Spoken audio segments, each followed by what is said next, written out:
Hi, thank you for having me over Zoom. I'm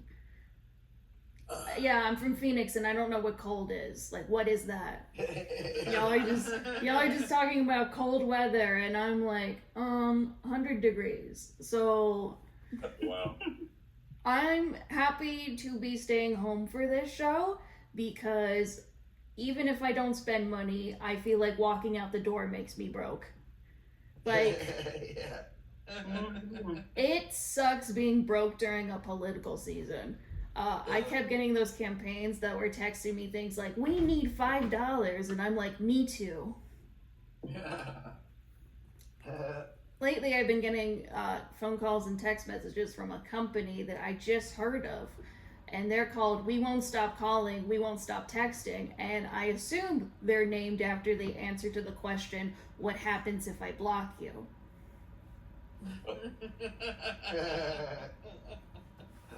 I would love for people to just donate to me. I'm not running for office at all. I have one very simple campaign, and it's just getting my life back together. That's it. That is it.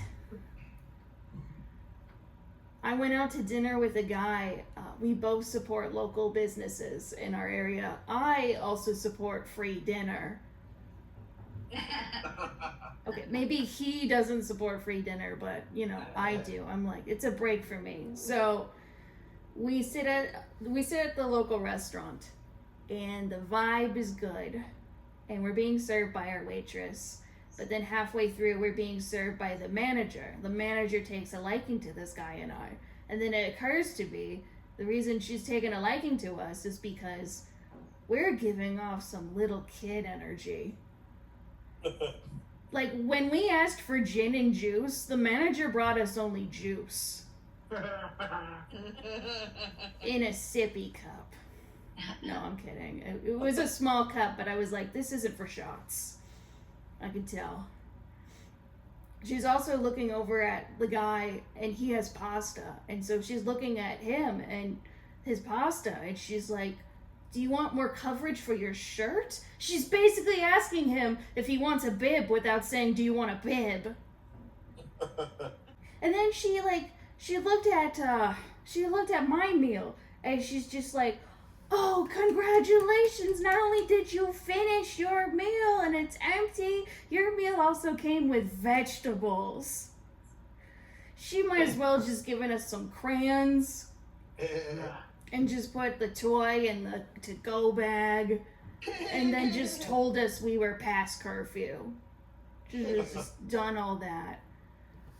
Speaking of little kid energy, I am rooting for pop girly Sabrina Carpenter. Yeah, if you've seen her, or if you Google her, she looks like if Madonna was also Tinkerbell. Like, I could see her getting arrested for being too sexually provocative at one of her concerts and then being mistaken as a child during said arrest. She's tiny, she's hot, and I cannot relate to those things, but good for her. When a little person has that much confidence, you have to root for them. The only thing Sabrina Carpenter and I have in common is that people think this hair is a wig.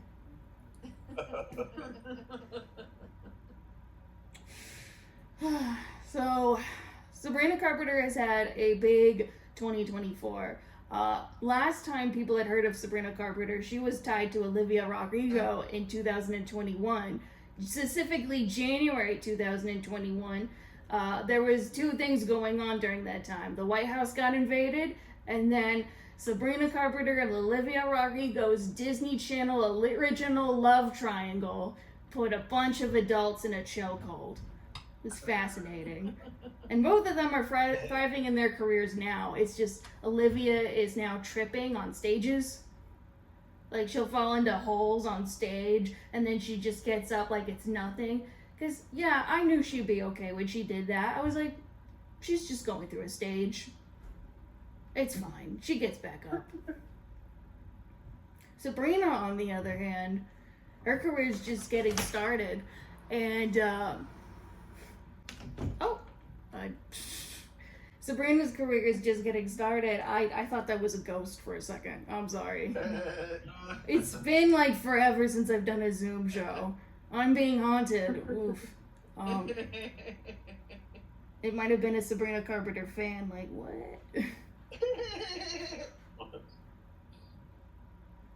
Sabrina Carpenter may or may not be responsible for Eric Adams getting indicted. Allegedly. I don't know if there are any lawyers watching. I'm just saying what I've heard. Like, last year, she got permission to film in a church for her music video, Feather.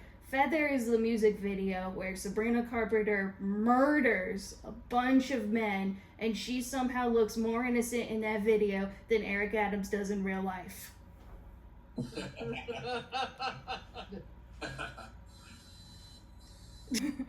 So Sabrina got permission in the church by the Monsignor, and that Monsignor is connected to Eric Adams' former chief of staff, who was doing suspicious stuff. So the FBI's looked into that.